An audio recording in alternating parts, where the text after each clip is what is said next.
I am Nkosinathi Ndlovu, and this is TCS Plus, brought to you today by Vodacom Business and CloudZA. South African businesses are pouring money into the cloud, and too many are walking away with very little to show for it. The promise is real. The gap between promise and reality, also very real. Cloud is no longer a technology conversation. It is a business survival conversation. And yet, for countless South African organizations, the boardroom pressure to move to cloud has outpaced the strategy needed to make it work. Costs are climbing, environments are fragmented, and the return on investment is still somewhere on the roadmap. Joining me today are two people who sit at the sharp end of these decisions every day. Joel Chacko, who is joining us virtually, is the Executive Head of Department for Cloud Services at Vodacom Business. And Jonathan Oaker, who is in studio, is the founder and CEO of CloudZA. Gentlemen, as I said in my intro, the cloud has moved from an IT consideration to being a boardroom discussion. Could you just give, while you introduce yourself and what you do, give an outline of what cloud in South Africa means to you? Jonathan, you're in studio. Let's start with you. Sure. As you mentioned, name is Jonathan. Founded CloudZA in 2015. Mm-hmm. Back then, it was a very cold time in cloud technology. It was coming in from the international shores, but it really wasn't driving in South Africa.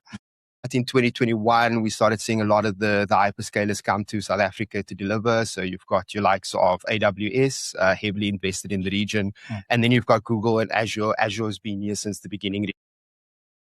But around the drive towards adoption, we started seeing massive shifts around 2023, 2024, where a lot more POCs, which are proof of concepts, were being created for customers around just migrating to technologies in the cloud. So the newer way of doing things with serverless technologies and doing things with available technologies for global resiliency. Shifted 2025, we started seeing the adoption of AI. So AI is obviously a big driver to optimization of the organization and driving business value. And now in 2026, we're seeing these boardroom conversations happen. I literally just came from one on Monday where we had almost the entire C-suite, top-level engineers in the room having conversations about how do we drive change within the organization, using the right data practices, modernizing our data sets, and giving us something that AI can consume and give us business value. So that's currently what's happening at the moment in this space. Just a few statistics on that. There's a statement that says 2027 we'll start seeing agentic be driving a lot of business value. So the adoption towards that is happening now. And what are we going to see next year in production? So yeah. Joel, over to you. I mean, is Vodacom's business perspective similar? Absolutely, Nkosinathi. Quick one. Firstly, thank you so much for the opportunity to be on the show. It's really a great privilege. But just to answer the question, cloud has moved into the boardroom conversation. Absolutely, right? Because it's really a fundamental part on how the employees get to engage with the organization, get output, predict the future. Things like that are really changing how, business performance is measured, resilience is measured, and how competitive organizations are becoming in the market. Really, cloud provides those foundations. And from a Vodacom business perspective, you start with connectivity. We talk about the various clouds. We help you move into that, environment. And these are some of the things that, Vodacom business will help you drive and, accustom you on that journey. So if we could come back to you, Jonathan, are the trends that we're seeing locally reflected internationally, or is South Africa still a little behind on the cloud curve? Good question. You'll be surprised how advanced South Africa actually is. I've heard it from multiple international companies, organizations, hyperscalers and providers that we have a unique situation here is that we have to deliver all these public services, and sometimes infrastructure is there. We're fraught with our own little issues that we have to deal with, and that drives innovation. And some of the most innovative apps are coming out of Africa, coming out of South Africa, being funded internationally, and really driving that kind of GDP growth within the region for delivery of solutions. Specifically around healthcare, right? How do we think about getting medicine to individuals in remote regions? We've got that specific situation right now, right, in South Africa. So these types of solutions are being driven by startups about how they can go and change the world for their small community. And those technologies, you will be surprised, are being replicated internationally and they're using it there. So I think it's a hand-in-hand process. Obviously, from the top down, the internationals are driving the technology. We are adopting that technologies locally, and at a lower scale, we're able to build out faster, more reactive solutions at a much cheaper rate down here because of the employment ability that we have down here, with more people being able to engineer and develop, actually. So, yeah. All right. Joel, if I could bring it back to you, Jonathan mentioned something about startups and new ideas and new things coming to market. And not every organization has the privilege of being a greenfield project. Lots of organizations are actually are trying to take what they've been implementing over time and adapting it to the cloud. When we talk about ROI, what are some of the factors that are limiting the return on investment in terms of what businesses are trying to implement in the cloud space?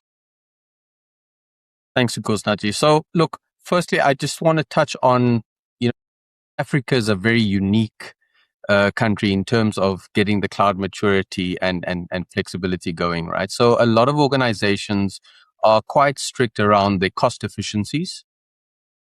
Getting the ROI on a cloud investment really is it's not similar to when you buy tin. It's something that requires a lot more dedication, a lot more focus. It needs to be aligned to kind of business drivers. And how you get that is really the enablement of the cloud pieces and how it's strategically aligned back to your business. Now, how you typically see an organization that's coming in greenfields is you have that opportunity from the get-go to be able to build your business within the cloud, right? So you become a lot more agile. If you look at some of the kind of archaic ways of which we go and order, tin, provision resources, it takes time. But in that 6 months of procurement, as an example, you would have been able to spin up environments, be able to run businesses. And that's really the quickest go-to market that we see within the hyperscaler space. And Jonathan, when it comes to then getting that investment back in the cloud, are skills issues also playing a role there? Yeah, definitely. Skills issues is definitely a concern at the moment. Since cloud is in its infancy, it's maturing as we grow. It's been around for 5 years. A lot of hyperscalers are driving technology spaces like AWS as the skill center out in Cape Town. One of the first is the only one in Africa, really. And that helps change that skill conversation and enable new young learners coming in out of university, going into the space and learning new technologies that can drive their growth in their career space. That being said, there's also the leverage of organizations driving technology inside of the organization for either data center solutions or data applications that can be deployed, and also normal applications that go faster cycles through it. There is a crisis at the moment. A lot more people are jumping into the space. We ourselves have a program through the YES program where we train every year some individuals to come to the space, give them some real world experience in cloud, building customer solutions for them, and then passing them through the certification journey. So starting off at the practitioner level and then getting them more advanced at the professional certificate ranges. And after that, we've got guys ranging from 21 to 25, and they senior and professional and deliver on these technologies. And I think that's a little bit of a thread to go on. There's a space here. There's space in technology, in sales, as well as delivery for cloud technology in this country. Yeah. All right. But if we were to dig in, perhaps, Joel, on some of the issues that businesses face when they are implementing in the cloud, you have cost overruns, you have fragmented environments, you have governance issues. What would you say typically goes wrong, and how should organizations be shifting their perspective to get it right? Thanks, Nkosinathi. So look, one of the biggest challenges with cloud is that complexity can grow quite quickly, right? So if you give a cloud environment to individuals all over the organizations, bills can definitely ramp up and get out of control. So cloud creates flexibility and speed, absolutely. But those benefits need to be supported by the right level of governance, visibility, and accountability to the individuals, right? So some common challenges include adopting multiple environments, some clear architecture, and challenges around limited understanding of how consumption works, and unclear ownership of who owns this consumption, right? So previously it was buy one thing and just use that thing until it's full, but now you've got access to a plethora of space and compute and GPU, etc. So it's really how you manage that. Another challenge is treating the cloud as a kind of once-off migration project. And a lot of organizations forget it's actually a continuous journey, right? So it requires continuous management, optimization, etc. And the focus should be creating on the environment where innovation can happen responsibly. And this requires the right balance of, kind of tech, governance, security, and that operational discipline within the organization. Right. Jonathan, if you were to give me one thing organizations should perhaps stop doing and one thing they should start doing, what would that be? Look, I think there's obviously a lot of blockers towards going to the cloud, especially around fear and adoption and understanding. I think once you kind of dip both feet into the cloud and start seeing the business value out of it. So let's take it into a domain specific to AI. So we know we've got coding assistants at this point. So we've got Claude, we've got Copilot, we've got all these different tools that come in and are able to assist you with developing applications or going to market faster, developing solutions. But if you're stopping the model from interacting constantly by letting it just give you question answers instead of being on auto mode, you kind of fearful it's going to do an action, but you trust it enough to do the action, right? So it's like a little bit of but if you open it up, you get much more efficiency because you're letting this machine think on its own. Like an employee, if you constantly over-employ, constantly not getting them growth and stopping them at every point, they won't be able to be reliable within this space. Same thing happens with AI. So over time, these models have now brought in memory into the conversation. So how do we have memory flow and learn from that? And I think if I were to say stop doing one thing is stop putting blockers in place to drive business value within the organization. And what you should do is build the return on investment at the offset. So understand what am I doing, and what am I building AI for? Work backwards from that, and then understand what the human element of that is, because everyone's fearful we're going to lose our jobs, that AI is coming. But the reality is it's more of a hybrid position. It's like an augmentation of the human by taking AI to make us faster, make us more enabled, make us see different things which we didn't have time to see. So now instead of it replacing us, let's augment it with our daily structures, and then we can get things done fast in a day, take 20, 30 things off the plate in a shorter time period. So things I would let do more is open up our data sources to what AI can do with the right governance and control and availability. But then also don't let the blockers stop you. Let it go forward and let it do its thing and see what the result is before being fearful of the action.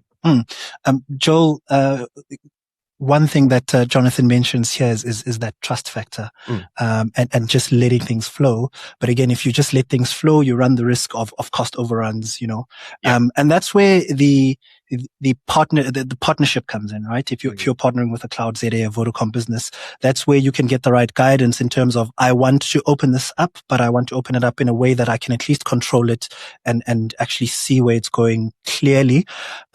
Could you just speak to some of the factors or the decision-making factors that businesses should consider when choosing a partner for the cloud?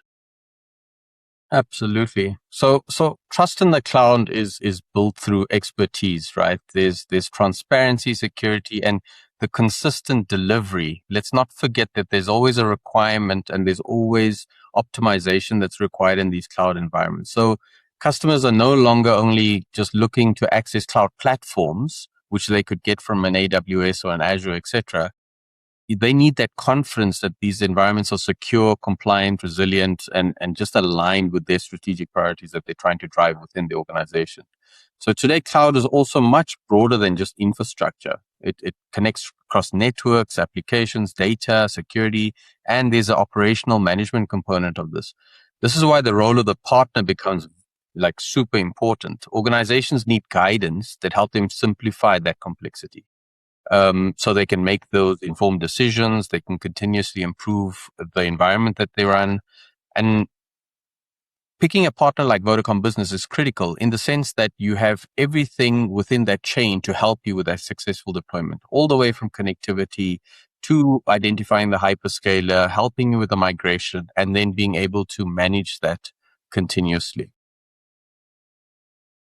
Jonathan, what are some of the things that you recommend when recommending a partner to your clients? Yeah, exactly what Joel said there. It's really about giving the trust and the experience to the customer and the organization you work with. I think it's a partner that stays the journey and can give you that kind of insights and learnings from the partner's journey in one side of it, but then also from the customer side, understanding their pain points, understanding where they would like to take the technology.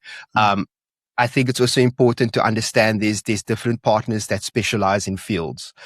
So you'll have a data orchestration partner that deals with your data assets. You'll have an AI partner that's competent in AI.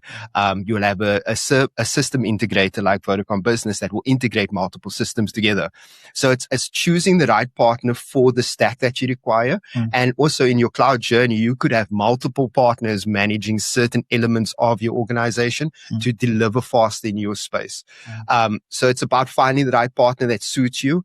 Also where you are in your journey. So if you're really just starting out and you want full guidance and architectural review, it's good to get started with a partner immediately, because then you can plan together, you can get a roadmap together, you can get some milestones in place. And then off those milestones, you build your return on investment on top of that. So you're starting to see, okay, I'm getting some value out of the cloud technology. I'm on a on-demand process. So now let's move from on-demand to a more reserved environment. So I'm getting some discounts on my kind of cloud technology spend, but then also now I've right-sized my tech. So everything's built for the need I have. It's optimized for scale, and it can scale quickly enough and scale in. So I'm reducing all those elements. And you can only really get that from a partner that you work with, because you'll do it and AI will assist you in doing it, but there's those nuances to how you want to kind of implement. And that's where partners get involved. Joel, I wonder, some companies, as they're implementing in the cloud, they tend to make the mistake of keeping old thinking, on-prem thinking, sometimes it's called, but they are now operating in a cloud environment. As Vodacom Business, I mean, do you also help them kind of think about this new space in a different way so that they're able to take advantage of it more appropriately? Absolutely. So look, modern cloud environments are no longer standalone anymore, right? So we're very clear that there are multiple environments, hybrid as we call them now, where you would require a hyperscaler to come in. Some things will continue to be on-prem, but there's always integration back into the cloud. So they're connected ecosystems, connectivity, security across each of these platforms, making sure even to the end customer, how you integrate back into the organization needs to be in a safe and secure manner. So for many organizations, managing these components independently just creates additional complexity, and it makes it much harder to achieve the intended value from these cloud investments. A partner like us, such as Vodacom Business, helps bring these elements together into a very structured operating model. And that's how we help the organizations. All right. Gentlemen, before we close, if there was one thing that you want every South African business leader to think about regarding this conversation, what would it be, Jonathan? I think that we're living in an amazing time right now. Technology is driving so much growth from different industry verticals, from agriculture to medical, healthcare, to governments and smart cities, to SMB. Starting out as an SMB, just getting into the space. I want to build something new. How do I do this? The technology is at your fingertips. You can ask something and have answers within minutes. You can deploy to the cloud within minutes using these technologies. It's just about thinking, how can I take what I really find valuable in the organization and get there faster? And also from a business perspective, how do we adopt cloud technology safely Especially as the CTO of an organization, you've got so much things on your plate, but I want to understand from a delivery perspective, will this make sure that my milk reaches the end result faster? And I know that there's a cold chain in between that, and AI can support with that. So if it's any last word I'd leave is don't be afraid of the future. It's here. It's time to adopt it. It's time to make those decisions to drive business value within the organization. And a good starting point is an assessment. Assess your AI world, assess what you would like to achieve, have some use cases put together, and then from those use cases, build out your return on investment and then go to production. That's a good chain to get these off-the-shelf solutions built for the business. All right. Joel, would you like to add to that? Sure. Just adding on to what Jonathan was saying, I think Vodacom Business plays a very important role in terms of that cloud journey. So all the way from connectivity to the requirements to the end user, we're able to do that entire breadth of operational support and be able to optimize these environments. So you really want a partner that you can trust and you can have accountability at every stage of that journey. So that's really what I'd leave everyone with. Excellent. Gentlemen, thank you so much for your time as well as your insights today. Absolute pleasure, Nathi. Thank you. Really pleasure. My guest, Joel Chacko, is the Executive Head of Department for Cloud Services at Vodacom Business, and Jonathan Oaker is the founder and CEO of CloudZA. This is TCS Plus.